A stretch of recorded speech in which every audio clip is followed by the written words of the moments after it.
Pemilu 2024.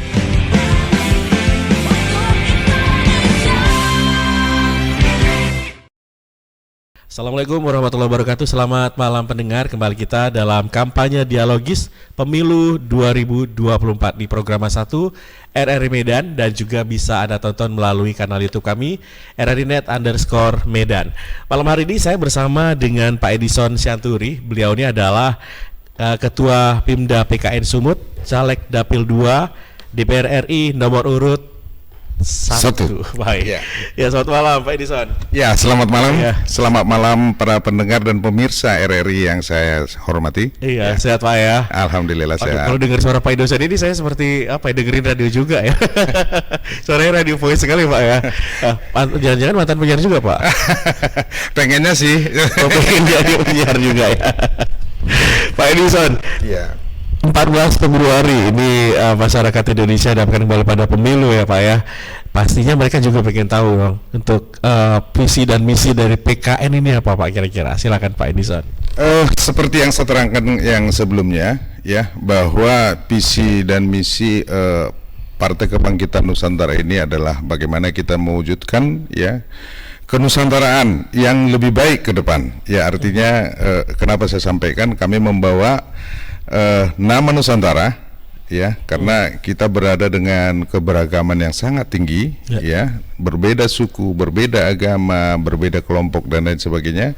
Ini kita mau mencoba dengan partai kita, Partai Kebangkitan Nusantara, membuat ini bukan menjadi satu perbedaan tetapi menjadi satu kekuatan ya, untuk kita membawa negara kita, masyarakat kita menjadi lebih maju, lebih bermartabat untuk kejayaan Indonesia. Nah, di sini kami dari Partai Kebangkitan Nusantara bukan mencoba tetapi sedang berupaya untuk menyatukan ini, mengembangkan ini, karena kalau kita kembali kepada sejarah kita, bahwa pada zaman-zaman kerajaan dulu, negara Indonesia ini atau Nusantara ini jauh lebih jaya, jauh lebih besar daripada Indonesia sekarang ya. Tetapi kita tidak mungkin bisa kembali kepada situasi atau kerajaan-kerajaan dulu, tapi semangat itu semangat itu kita akan bangkitkan, bagaimana kita untuk membangkitkan ini jauh lebih jaya lagi daripada kerajaan-kerajaan dulu. Nah, kami dari Partai Kebangkitan Nusantara akan berupaya ya untuk mendorong kebangkitan Nusantara menjadi satu kebangkitan yang terbaik untuk Indonesia di masa depan. Cerita tentang visi, kalau misinya kira-kira apa yang paling utama ini Pak? Ya, kalau kita berbicara untuk misi ya, ini adalah satu program jangka pendek tentunya ya. Kita akan lebih memfokuskan kepada pembangunan SDM ya, kemudian juga untuk pengelolaan sumber daya alam ya, sumber daya manusia, karena kita tahu negara kita adalah negara yang sangat kaya dengan sumber daya alam. Ini juga harus dikelola oleh sumber daya manusia yang baik.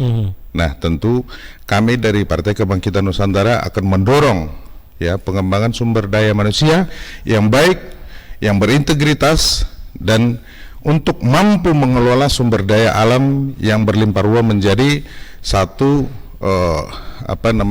ini menjadi satu anugerah ya yang diberikan kepada negara kita ini. Kalau dikelola dengan baik, dengan sumber daya yang baik, tentu ini akan menjadi manfaat yang lebih baik untuk kesejahteraan masyarakat. Kalau Pak Edison lihat selama ini masih kurang baik kah? Oh tidak, artinya sudah baik, tapi kita berupaya untuk jauh lebih baik. Jauh lebih baik ya, karena kita selalu harus tetap mengupdate ya, selalu tetap kita mengeksplor ya, supaya kita menjadi jauh lebih baik daripada yang ada sekarang. Oke. Lantas untuk menggali sumber daya alam, sumber daya manusia itu tadi sendiri ada program-program dong yang akan dilakukan oleh PKN ya. Apa yang menjadi program unggulan yang ditawarkan ini oleh PKN Pak? Yang tentunya kita dari partai, ya, artinya kita dari partai itu kan kita bukan pemerintah, kita adalah bagian daripada legislatif, ya. Kita tentu ini akan mendorong pemerintah kita di setiap tingkatan untuk memperjuangkan semua aspirasi masyarakat, ya, artinya yang berkaitan dengan sumber daya manusia untuk bisa dapat mengelola sumber daya alam. Ya. Nah, ini yang artinya. Jadi kalau dinyatakan bahwa kita itu akan membuat suatu program, kita bukan eksekutif. Ya. Kita dari sisi legislatif. Tentu kepada kader-kader kita nanti yang akan ikut di dalam konsultasi pilkada, ya, tentu ini akan menjadi satu program kita langsung dari Partai Kebangkitan Nusantara. Itu saya pikir. Oke, itu yang jadi program unggulannya nanti ya. Program unggulannya nanti ya. Oke, Pak, kalau menurut Bapak ini, apakah memang sumber daya alam di Sumatera Utara ini masih banyak yang belum tergali nih, Pak? Kalau boleh kita nyatakan begini ya, di Sumatera Utara ini kita ada sumber daya alam yang murni sumber daya alam dan ada juga sumber daya alam buatan. Ya, kita tahu bahwa di Sumatera Utara ini kan banyak perkebunan, perkebunan sawit, ya, karet, ya. Nah, ini kita dari Partai Kebangkitan Nusantara, khususnya di Sumatera Utara, kita akan memperjuangkan hak-hak daripada masyarakat Sumatera Utara, karena kita tahu bahwa sekarang ini semua pajak ekspor daripada CPO yang begitu besar itu semuanya itu di pusat, belum ada turun ke daerah. Sementara infrastruktur jalan-jalan yang dilalui oleh angkutan-angkutan truk sawit ini semua membutuhkan biaya yang sangat besar. Contoh seperti yang kemarin waktu kedatangan Pak Jokowi ke Labuan Batu Utara, beliau melihat bagaimana hancurnya infrastruktur jalan. Yang ini adalah akibat daripada angkutan kelapa sawit. Bukan hanya ada di Labuan Batu Utara, hampir di seluruh Sumatera Utara ini itu kebanyakan itu baik jalan kabupaten, provinsi maupun pusat, ya. Ini kerusakannya sangat parah akibat angkutan daripada tandan buah segar maupun CPO, ya. Tetapi yang membuat kita miris adalah pajak ekspor itu semuanya di pusat. Kemarin ada pembagian sedikit dijanjikan oleh Pak Jokowi, tetapi itu masih sangat minim. Kita dari Partai Kebangkitan Nusantara, insya Allah nanti kalau kader-kader kita bisa duduk di Senayan, ya, partai kita lolos di parliamentary threshold, kita akan memperjuangkan ini melalui legislator kita di sana yang ada di Senayan untuk memperjuangkan bagi hasil daripada ekspor CPO itu untuk pembangunan masyarakat di Sumatera Utara. Kembali ke daerah begitu, Pak, ya? Ya, untuk kembali ke daerah. Nah, artinya pemerintah pusat menyatakan bahwa pajak ekspor itu ada di pusat. Karena itu adalah amanah undang-undang. Nah, tentu undang-undang ini kan hak daripada legislatif, ya, dengan eksekutif. Nah, ini menjadi inisiatif nanti yang akan kita dorong melalui kader-kader kita, insya Allah duduk di PKN, di Senayan, untuk memperjuangkan ini demi pembangunan di Sumatera Utara. Ya, baik. Pak Edison, sebagai caleg untuk Dapil 2 ya, Pak, ya? Ya, saya Dapil 2 RI. Nomor 1. Apa yang akan diperjuangkan nih, Pak, untuk Dapil Bapak nanti ya? Ya, kami sekarang khususnya saya pikir dengan para caleg yang lain, ya, kita ini kan selalu sekarang ini turun ke bawah, bertemu dengan masyarakat, ya, berkomunikasi dengan masyarakat. Di sini kita tentu banyak menerima keluhan-keluhan, aspirasi-aspirasi pembangunan yang mungkin belum terwujud, ya, belum terwujud, dan memang ini adalah tugas daripada legislatif sebagai perpanjangan tangan daripada masyarakat, ya, mendengar aspirasi. Nah, saya pribadi juga dengan berkomunikasi langsung dengan masyarakat di daerah pemilihan saya di 19 kabupaten kota. Dari situ kan saya juga sudah membuat catatan-catatan tertentu. Seandainya saya nanti duduk di legislatif, tentu ini menjadi catatan-catatan menjadi perjuangan saya, ya, untuk dari hasil pertemuan-pertemuan masyarakat pada masa kampanye ini. Apa saja itu, Pak? Banyak hal, khususnya mengenai pembangunan pertanian, ya, infrastruktur di pertanian, mengenai pupuk, ya, ketersediaan pupuk, mengenai pendidikan, ya, dan ini artinya sangat banyak sekali. Artinya ini dunia pertanian masih menjadi isu utama, Pak ya? Iya, artinya kalau boleh kita nyatakan bahwa Sumatera Utara ini kan dengan wilayah yang cukup luas begini, ya, masyarakat juga yang di sektor pertanian itu sangat banyak. Nah, kemudian mengenai stabilitas harga. Ya, stabilitas harga komoditi pertanian di masyarakat itu sampai sekarang ini kan masih gonjang-ganjing, Pak. Ya, masyarakat itu hanya butuh sebenarnya mereka itu bekerja, mereka itu bertani, ya, tetapi mendapat satu kepastian keuntungan. Mereka tidak terlalu berharap bahwa hasil pertanian itu membawa kekayaan kepada mereka, tetapi hanya cukup bahwa apa yang mereka tanam, apa yang mereka kelola, hasilnya memberikan keuntungan kepada mereka.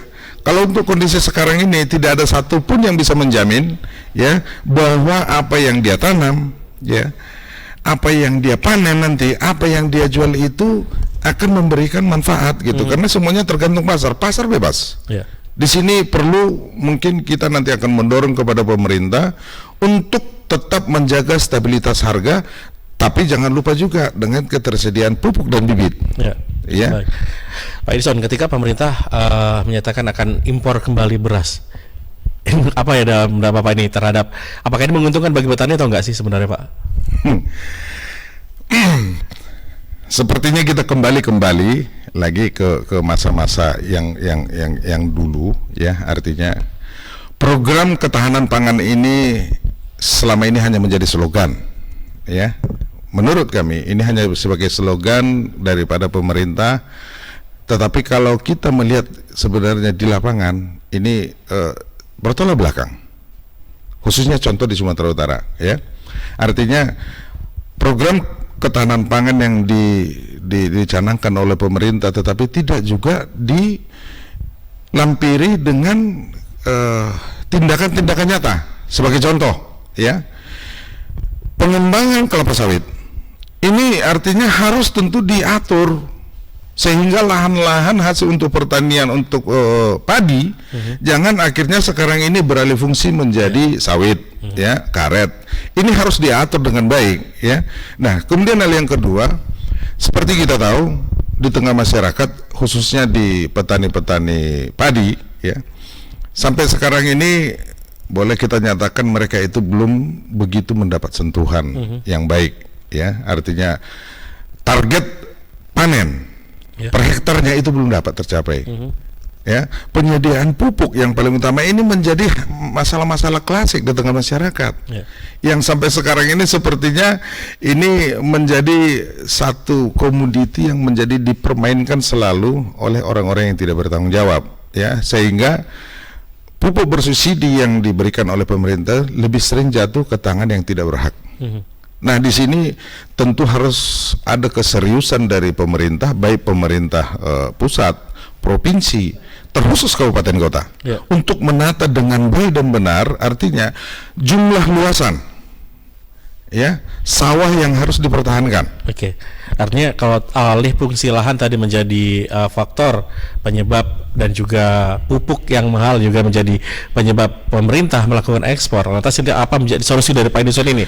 Artinya begini, Pak, itu bukan hanya itu, ya, banyak hal, ya. Artinya bagaimana petani itu mau tetap mempertahankan untuk bertani padi, ya, tentu mereka harus mendapat margin yang baik, ya. Artinya tentu mereka harus mendapat hasil panen yang baik sesuai dengan target, ya. Mereka harus mendapatkan bibit unggul yang baik, pupuk yang baik, ya. Nah, kalau petani itu dengan bertani padi memberikan kesejahteraan kepada keluarganya, tentu mereka akan memperjuangkan ini, gitu. PKN siap untuk itu nanti, ya, menyampaikan aspirasi, ya. Ya, artinya kami dari PKN siap, ya, untuk memperjuangkan ini kepada pemerintah untuk memberikan perhatian yang lebih, karena kita sangat tidak setuju dengan impor beras. Impor beras ini sama dengan itu membunuh petani-petani kita. Baik. Untuk dunia pendidikan, Pak, tadi karena sempat menyinggung dunia pendidikan juga, ini apa yang dilakukan? Iya, artinya mengenai dunia pendidikan tentu ini menjadi fokus, ya, fokus kita untuk dalam membangun sumber daya manusia yang baik, ya. Tentu Partai Kebangkitan Nusantara di setiap tingkatan nanti akan fokus untuk lebih memperhatikan kesejahteraan kepada para pengajar, ya, untuk mereka itu bisa menjadi pendidik-pendidik yang terbaik, ya, di setiap tingkatannya. Kami dari PKN itu akan fokus untuk pengembangan pendidikan kita. Kalau untuk guru honor gimana, Pak? Ya, artinya kan guru honor sekarang ini kan sedang sedang diprogramkan untuk menjadi tenaga tenaga P3. Ya, P3K ya. Nah, artinya tapi ini ya harus ada subsidi sidang, Pak. Artinya guru-guru honor itu juga harus ada subsidi silang, jangan artinya untuk yang di pelosok-pelosok mereka itu harus mendapat insentif yang lebih, ya. Jadi sekarang ini kalau kita lihat ini sekarang ini kondisi yang ada, para guru ini rata-rata berupaya dengan segala macam caranya, ya, dengan koneksi dan lain sebagainya untuk kembali ke kota. Ya. Nah, sementara yang perlu ini kan pemerataan pendidikan. Yeah. Nah, kenapa? Ini tentu manusiawi ya, menurut saya, ya. Artinya guru-guru itu yang ada di pelosok-pelosok pengen ke kota. Kalau memang insentifnya tidak ada. Nah, ini harus ada subsidi silang, ya. Bagi para pendidik yang ada di pelosok itu harus mendapat insentif yang lebih daripada yang di kota untuk membatasi ini.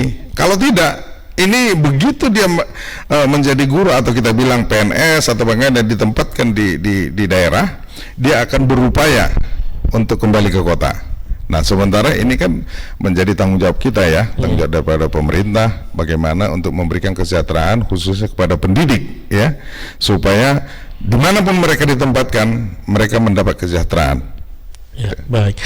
Ya, Pak Edwin, berikut ini kalau tadi kita sempat menyinggung masalah sumber daya alam dan juga sumber daya manusia ini, lantas apa yang menjadi rencana kerja strategi parpol ini untuk pengembangan potensi daerah baik itu SDM-nya maupun sumber daya alamnya untuk wilayah Sumatera Utara ke depannya? Baik, kalau kita disampaikan apa program seperti program 100 hari, ya, saya pikir ini partai tidak mempunyai program 100 hari begitu, ya. Artinya partai ini adalah mewujudkan kader-kadernya untuk duduk di legislatif. Itu yang paling utama, ya, sebagai perpanjangan tangan daripada penyambung lidah masyarakat lah, ya, kita sebutkan, ya.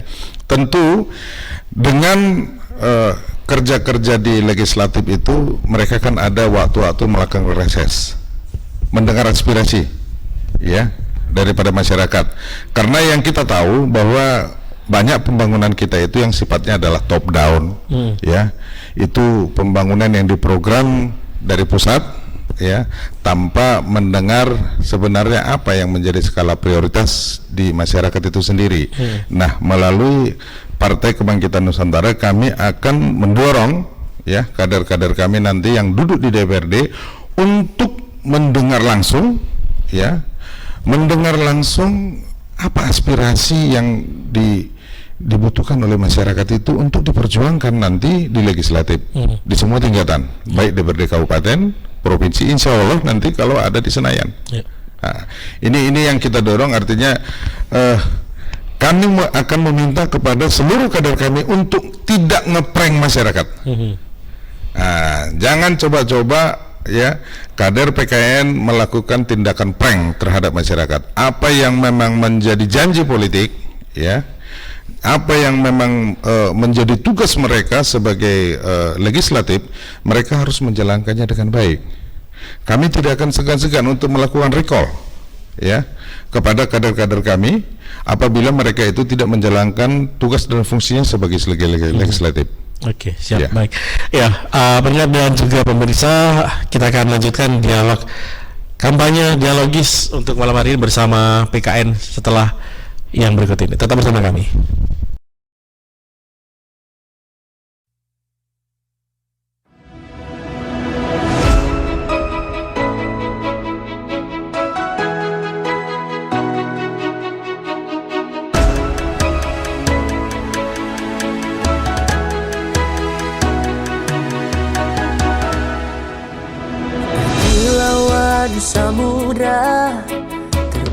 terbentang khatulistiwa, di situ ku ada bersamamu saudara. Beragam warna kita, suku tak selalu sama. Kau aku Indonesia yang disatukan karena cinta. Karena kita Indonesia, jangan pernah terpecah belah. Walau kita berbeda, walau kita tak sama, tetaplah satu kita, kita Indonesia sesungguhnya.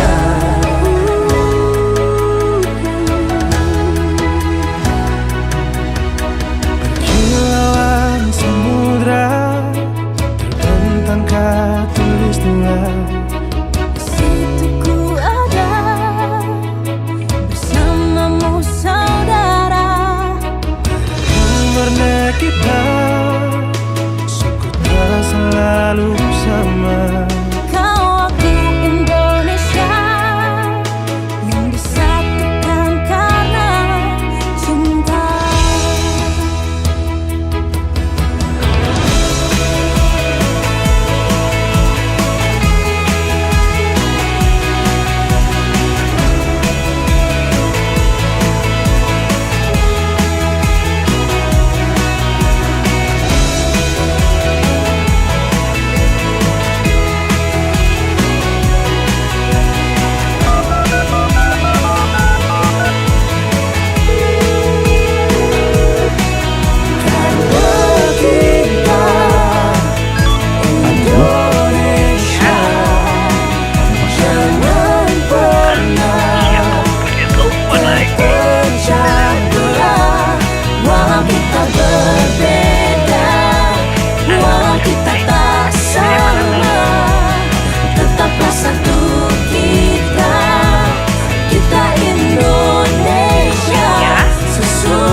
Apa ya?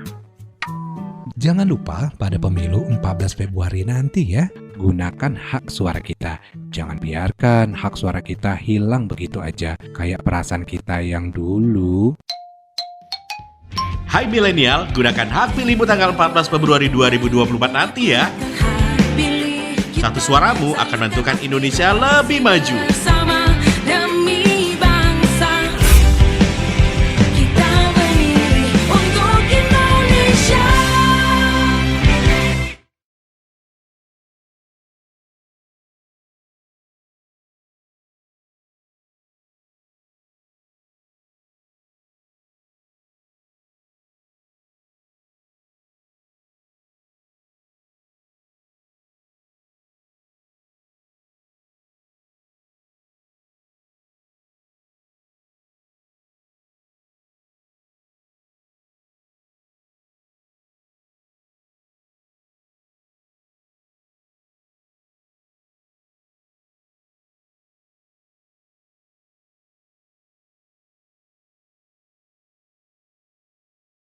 Baik, pendengar, Anda masih bersama kami di Perusahaan RRI Medan, kanal informasi dan inspirasi dalam acara kampanye dialogis Pemilu 2024.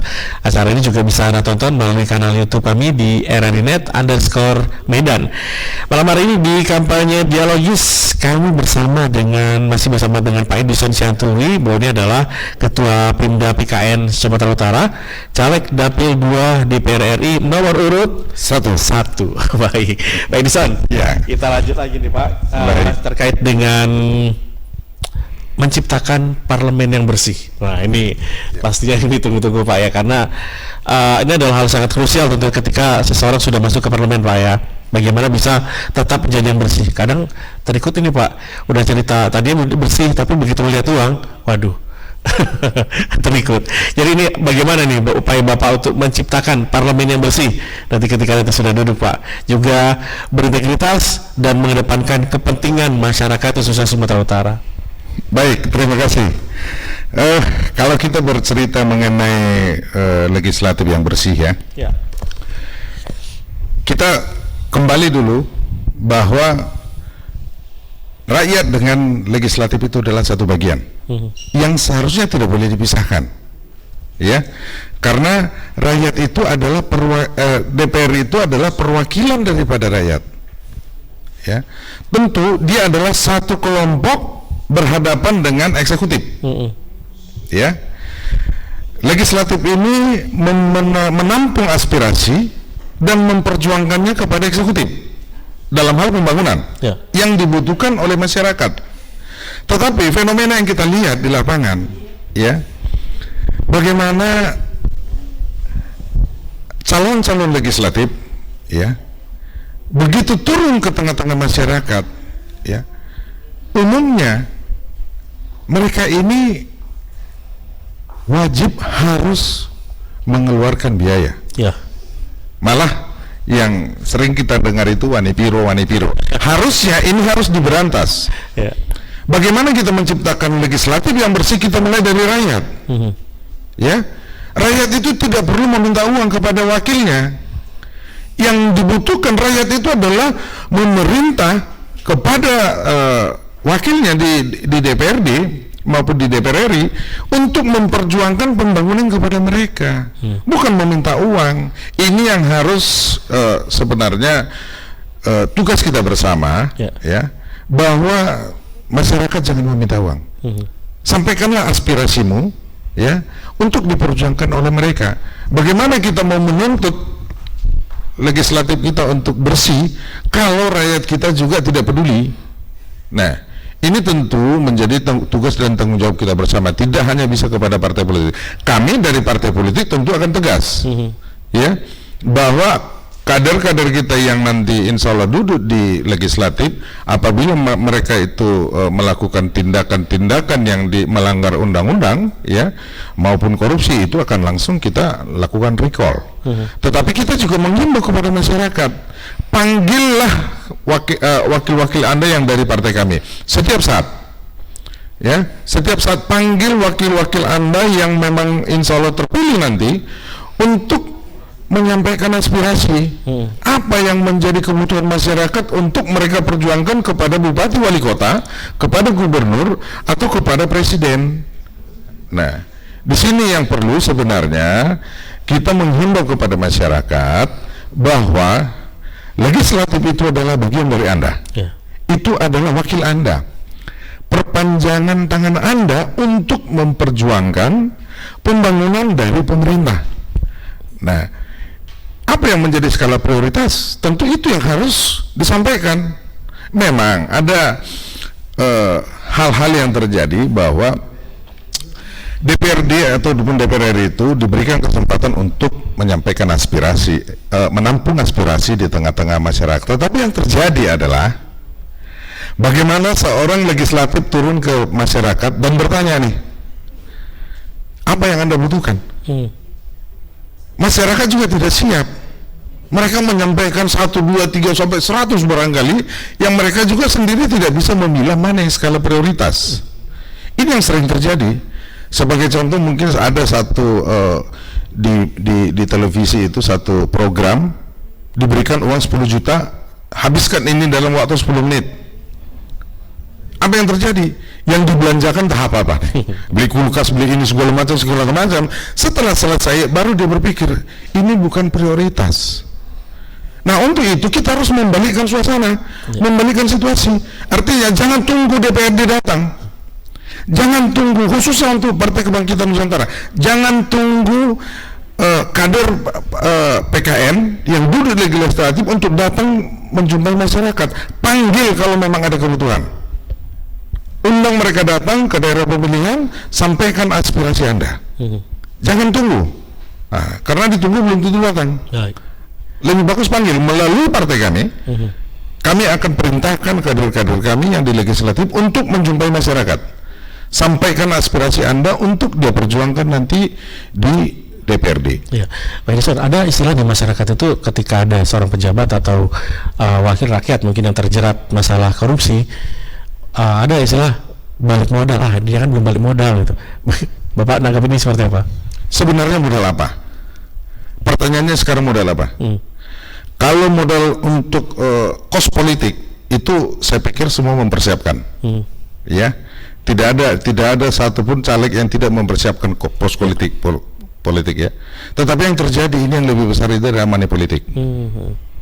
Nah, ini kita kembalikan kepada masyarakat. Kalau Anda mau mendapatkan wakil Anda yang baik dan benar, tidak perlu kayak minta duit. Ya. Karena itu nanti akan menjadi pesuruh Anda, menjadi wakil Anda, Ya. gitu.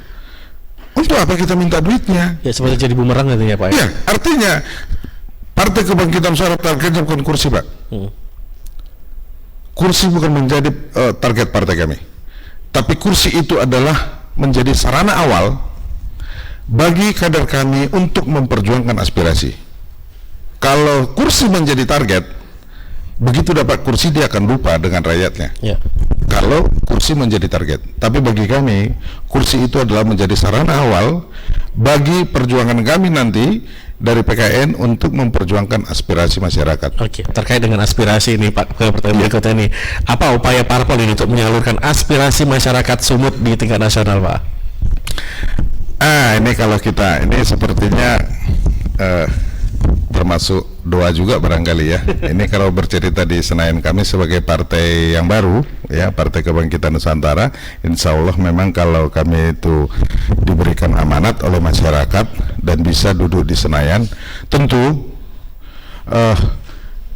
dengan adanya kader kami di Senayan, otomatis kan ada di provinsi dan kabupaten. Ya. Nah, aspirasi-aspirasi yang ditampung oleh 3 tingkatan ini, ya, ini akan menjadi perjuangan sesuai dengan tingkatan. Karena kita tahu, ya, pembangunan ini juga berjenjang.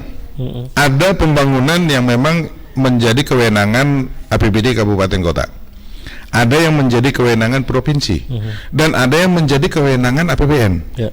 Nah, ini itu akan dibagi nanti, ya, sesuai dengan kewenangan anggaran. Ya, kita tahu bahwa DPRD itu atau legislatif itu kan mempunyai 3 tugas dan fungsi, ya, ada fungsi anggaran, fungsi pengawasan, dan fungsi legislasi. Nah, dengan fungsi anggaran ini, tentu ini adalah memperjuangkan aspirasi-aspirasi masyarakat yang disampaikan melalui kader kita. Nah, diperjuangkanlah itu sesuai dengan jenjangnya. Jadi bukan hanya di DPR RI, Pak, bukan hanya di Senayan. Yang paling utama juga adalah kabupaten, kota, dan provinsi. Ya. Dan ini berjenjang. Artinya kalau memang nanti PKN diberikan amanah oleh masyarakat mengisi ketiga tingkatan ini, kami akan berjuang di 3 tingkatan ini sesuai dengan kewenangan anggaran masing-masing. Nah, apa yang menjadi tanggung jawab daripada anggaran di 3 tingkatan tersebut akan bekerja sama kami nanti untuk memperjuangkannya, khususnya di Sumatera Utara. Ya. Insya Allah ini kalau saya bisa duduk di Senayan, saya akan menampung juga aspirasi yang ditampung oleh para legislator kita nanti yang di tingkat kabupaten kota di daerah pemilihan saya. Ini indikasinya apa kalau memang aspirasi mereka itu sudah tersampaikan? Karena masyarakat, jangan-jangan aspirasi kita belum sampai nih, sampai sekarang belum jawab gitu. Ya, artinya masyarakat juga harus paham, ya, bahwa penganggaran ini kan ada aturannya. Tidak bisa serta-merta begitu ditampung sekarang, bulan depan itu langsung jadi, tidak. Ada juga tahapan-tahapan, ya, itu kan disesuaikan dengan ketersediaan anggaran. Ya. Kemudian disesuaikan dengan skala prioritas pembangunan. Karena kalau kita bercerita mungkin dari tingkat provinsi yang ada 33 kabupaten kota, tentu kan di sini ada program prioritas, ya, sesuai dengan RPJMD, ya. Apa yang menjadi skala prioritas tentu kan ini harus dipertahankan. Ya. Tetapi di sini juga legislatif kita akan memperjuangkan. Nah, memperjuangkan ini di gedung DPRD untuk mewujudkan, artinya bisa juga itu mungkin di tahun berikutnya, ataupun mungkin kalau memang ketersediaan anggaran memang tidak mencukupi, mau tidak mau mungkin itu akan mundur lagi. Nah, jadi artinya tetap juga kembali kepada ketersediaan anggaran di APBD gitu. Ya, baik. Ini juga menarik nih Pak, dan tentu akan terdengar menyenangkan. Pertanyaannya, kalau Bapak terpilih misalnya nih, Ya. senang dong Pak ya? Ya, insyaallah, amin. Amin. Atau sama apa nih program kerja 1 tahun pertama? Ini sudah ada bayangan belum Pak, kerja 1 tahun pertama yang akan Bapak buat ini untuk masyarakat Sumatera Utara? Ya, mungkin insya Allah ini saya bisa terpilih nanti. Ya. Sebenarnya seperti saya sampaikan itu tidak ada program tahun pertama. Itu program itu akan ada terus tahun demi tahun selama masa jabatan, ya. Tetapi tentu ada skala-skala prioritas tadi ya, yang kita lihat selama kita melakukan kunjungan kepada masyarakat, ya.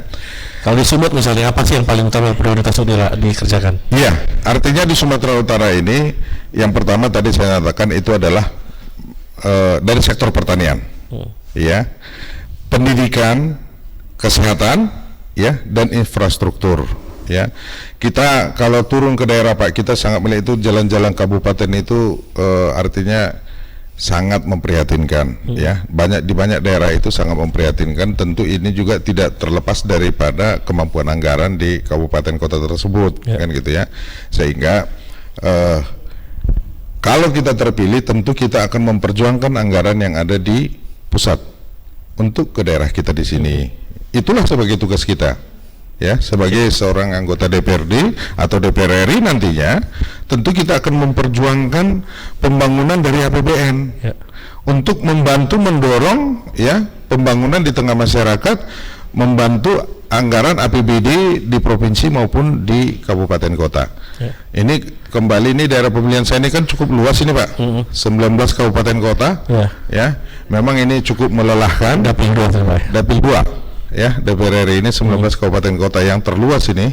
Tetapi artinya itu menjadi tanggung jawab kita nantinya untuk mendorong pembangunan di sana. Oke, yang pertama prioritasnya adalah infrastruktur.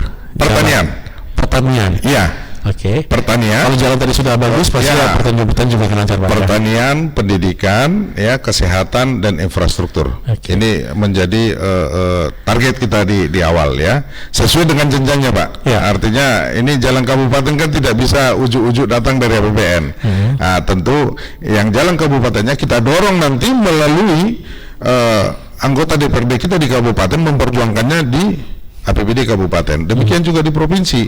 Yang mana yang menjadi kewenangan APBN, mungkin jalan-jalan nasional kita, itulah nanti tugas saya dari DPR RI untuk memperjuangkannya di daerah pemilihan kita, gitu. Iya, baik. Sekarang saat untuk Bapak mungkin mengajak pendengar kita atau yang sedang menonton kita untuk 14 Februari jangan lupa untuk datang ke TPS. Silakan Pak. Baik, terima kasih kepada para pendengar dan pemirsa RRI yang saya hormati. Kami dari Partai Kebangkitan Nusantara, ya, menghimbau kepada masyarakat di Sumatera Utara untuk jangan lupa tanggal 14 Februari 2024 nanti untuk datang ke TPS. Pilihlah wakil Anda, ya. Saya menyatakan pemilihan presiden itu memang penting, tetapi tidak jauh lebih penting lagi pemilihan wakil Anda di legislatif, baik di tingkat kabupaten kota, provinsi, dan pusat. Karena caleg-caleg ini, ya, inilah yang menjadi perwakilan Anda nanti untuk memperjuangkan pembangunan untuk Anda. Pilihlah yang benar-benar bisa menjadi wakil Anda yang baik dan mau menampung atau memperjuangkan aspirasi Anda kepada pemerintah nantinya. Terima kasih. Baik, terima kasih Pak Edison dan pendengar. Demikian tadi kampanye dialogis pemilu 2024 untuk malam hari ini bersama Bapak Edison Sianturi, Ketua Pimdap PKN Sumatera Utara, Caleg Dapil 2 DPR RI nomor urut 1. Demikian berbelak bersama kita, saya Syahrudi. Terima kasih atas kebersamaan Anda. Selamat malam dan sampai jumpa. Baru saja Anda ikuti Dialog Pemilu 2024.